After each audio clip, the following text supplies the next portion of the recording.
Hi, my name's Emma. I'm at Mornington Beach today, and I'm going to talk about some remedies that pregnant women can use if they contract the coronavirus, and also for the flu and colds in general. These can be suitable for, but there's a lot of things that pregnant women can't use. It's not suitable for them or the baby. So you need to be careful what you take. Always check with a qualified professional to make sure it's not going to cause any harm to you or the baby. I've got a few natural remedies that can be used. So the first one is saline. So saline, the salty water sprays, or used in a neti pot or one of the little pumps, can be helpful for clearing out any congestion in the nose and refreshing up the nose. Some of them are more for when it's heavier congestion, so perhaps like the ones that are specific for sinus, whereas just the plain saline is more just refreshing and cleans out a little bit of superficial mucus. So you can spray it into the nose, let your head bend back to let it penetrate a little bit, and then blow the nose out.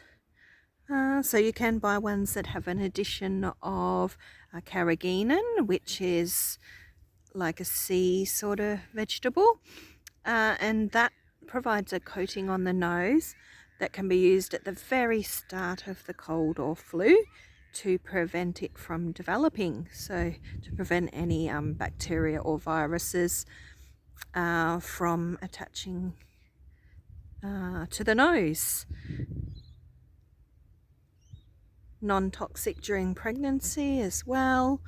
And there's also eucalyptus ones. Perhaps don't overdo the eucalyptus ones, especially during pregnancy, but it might be nice to have one on a side so that you can alternate if you want with the saline and the eucalyptus one. And a couple of them also have additions like of vitamins in with the saline as well.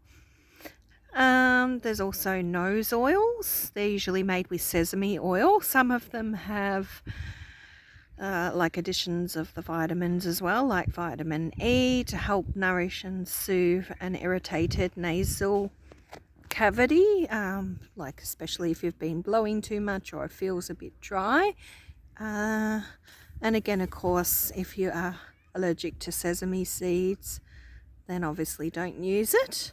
But in general, it's safe for pregnancy. Manuka honey lozenges, again, are generally safe. Of course, if you're allergic to honey products or bee products, not advisable. But in general, lozenges containing pure Manuka honey, or you can actually buy the pot of the Manuka honey, can be quite helpful, and they can be soothing to the throat as well as being antibacterial. If you do buy the honey, you can make drinks with it. I wouldn't advise using totally boiling water, so perhaps before the kettle boils to 100, you can use it maybe 90 something degrees, just so that it doesn't destroy the good benefits of the honey. If you have products where sugar can be a problem, be of caution of using too much honey as well. So diabetes, gestational diabetes. Other than that, again, honey is very safe in general during pregnancy. And it can provide a little bit of energy as well if you aren't able to eat a lot. There are some vitamins that might be helpful. Zinc and vitamin C in general are good for the immune system and cold, as well as vitamin D and flu as well. And of course, the coronavirus infections as well. You probably need it in quite high doses, so be of caution during pregnancy. So for example, high doses of vitamin C can cause diarrhea and loose bowel motions, which you don't really want during pregnancy, and zinc can quickly become toxic as well, so you need lower doses of zinc than you would if you're non-pregnant. Usually vitamin D is pretty safe during pregnancy, and of course getting some sunlight. But obviously, again, if you're going to take higher doses than the recommended on the bottle, which you might need to take if you do have like an infection, seek advice from your healthcare professional before overdosing. Chicken soups and chicken broths can be very nutritious, providing some protein and then adding little bits of vegetables, and that can be easy to consume. And plain vegetable soups can be really nourishing as well. Soups with mushrooms, lemongrass, garlic and onions can be helpful. So mushrooms, especially shiitake, are very good for the immune system, and lemongrass is good for like just congestion and so forth as well. Rest, so lots of sleep, rest. Your body needs the time to catch up. Having some freshly squeezed juices can be helpful. So pineapple and carrot can be helpful if you've got a cough, and they've got some natural vitamins and minerals as well. The traditional one is like the orange juice and with the lemon juice. That sort of blend can be helpful, but be cautious of having too much of that. Just in some people it can cause a little bit of reflux or acidity if you have too much of that. So if you do have it on an empty stomach. Teas with ginger root can be very helpful for cough, and if you're getting chills as well, like the circulation, it can be helpful for that. If you've got a little bit of tummy irritation and nausea of pregnancy, it also can be helpful for that. In general, 2 grams of ginger per day is the maximum during pregnancy. Some papers say only 1 gram per day, just to be cautious. And there's cinnamon. So again, you can boil up cinnamon in a pot with some honey if you want, and make a nice tea or warm drink from the actual cinnamon quills. And peppermint teas can be quite helpful as well. So peppermint is a good flu remedy. Avoiding peppermint when you take homeopathic, because it does antidote homeopathic remedies, unfortunately. So squeezing fresh lemon in boiling water in a big bowl or pot, covering your head with, say, a towel, for example, and inhaling, steaming your face over the steam can be quite good. If you can do this a few times a day, this is even good for if it's going down to your lungs, so can be helpful as a natural remedy to prevent pneumonia or bring any of the congestion up. Have a handkerchief by the side, just because you'll probably need to blow your nose if it brings up a lot of stuff. Garlic in general is antibiotic and antiseptic and has lots of good properties, lots of nutrients that are good for colds and flus, and preventing infections. So you can have garlic in pregnancy, but be mindful, don't overdo it. And if you know that your baby gets irritated from garlic, be mindful not to overdose as well. Just have small amounts. Raw is ideal. So if you don't like the raw, you can make little dips or something with the raw garlic. Sometimes putting like little bits of garlic on crackers and covering it with lots of honey can be helpful to get it down. But yeah, because it is quite strong, just be careful. Vicks is contraindicated during pregnancy. It has some oils that are no good, such as nutmeg. The baby one is generally okay. It has like lavender and a little bit of eucalyptus and all that.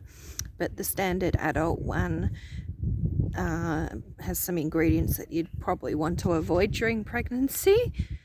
And in that case, you could potentially get another rub balm, vapor balm, that doesn't contain the nutmeg and doesn't contain such strong ingredients. So again, like one of the organic baby ones, there was one called Little Innocents going around that isn't as strong as standard Vicks sort of balms, and you can rub that on your chest, your back, the soles of your feet, and into the nasal cavity as well.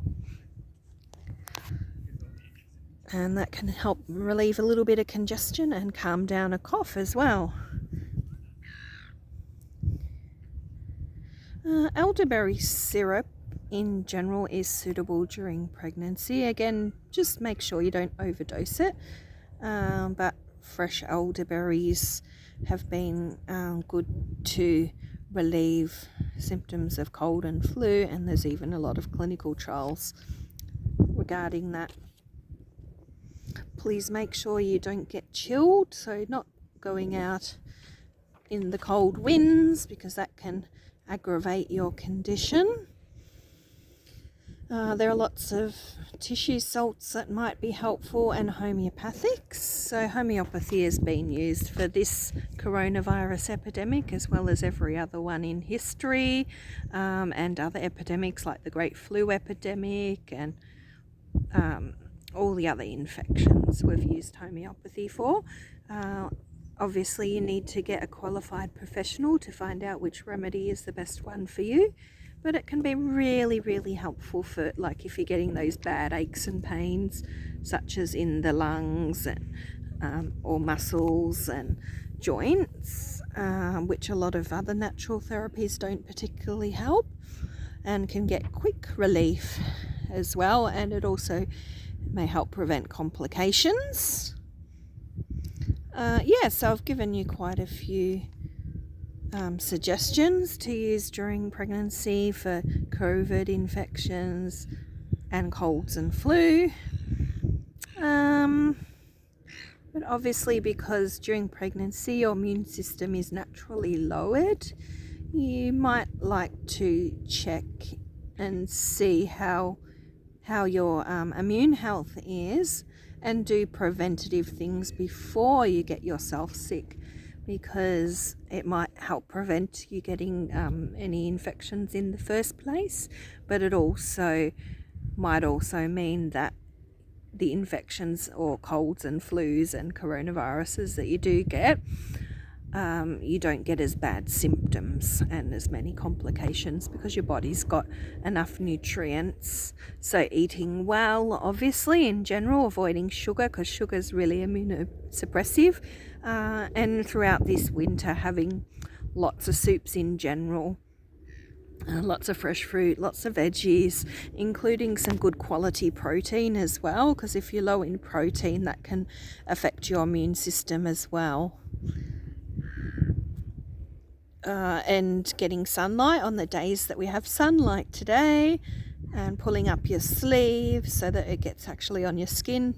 Obviously don't get burnt, but if you can spend some time in the sun, it creates vitamin D. A lot of facilities use the benchmark of 50 or 70 vitamin D as your blood serology level. However, experience shows that this is not enough for optimal health. You want to get over the 75 or even over 100 of your blood level of vitamin D. So in standard care, they do vitamin D levels fairly frequently during pregnancy, so you might like to check up what your level was And so many people in Australia have levels below 50, which is shocking. No wonder their immune systems are shot and they're getting flu, susceptibility to flus and coronaviruses. So upping the levels before you even get pregnant is ideal, but if you're already pregnant, then just work with what you've got, because there is a chance that you can alter the levels. But yeah, best of all is getting natural sunlight, because that really affects your health in a positive way, much more than actually just taking supplements do. And obviously for further advice and prevention and natural therapies, treatments, seek advice of a qualified natural health practitioner, and one who has experience working with pregnant women is really important as well, because like as I mentioned, there's a lot of things that are contraindicated. Pretty much with the painkillers in conventional medicine, you can really only take Panadol, paracetamol products, but even that has some cautions during pregnancy, so you just need to be so careful. So the real advice for every medication, supplement and so forth taken during pregnancy is taken in food doses, doing the more non-pharmacological things first to try and relieve it, and then in the minimum dose possible to provide a reaction. Just don't overdose anything, because there's just not enough evidence to show that everything is really, really safe.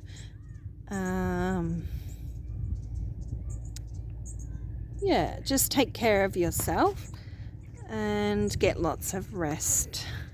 Good luck with everything, and hope you recover well. Thank you for listening to me today.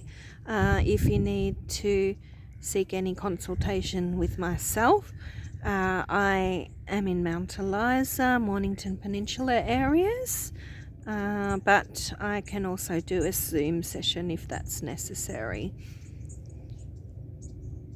Many blessings for your pregnancy and birth experience and ongoing postpartum continuum. Have a nice day. Bye.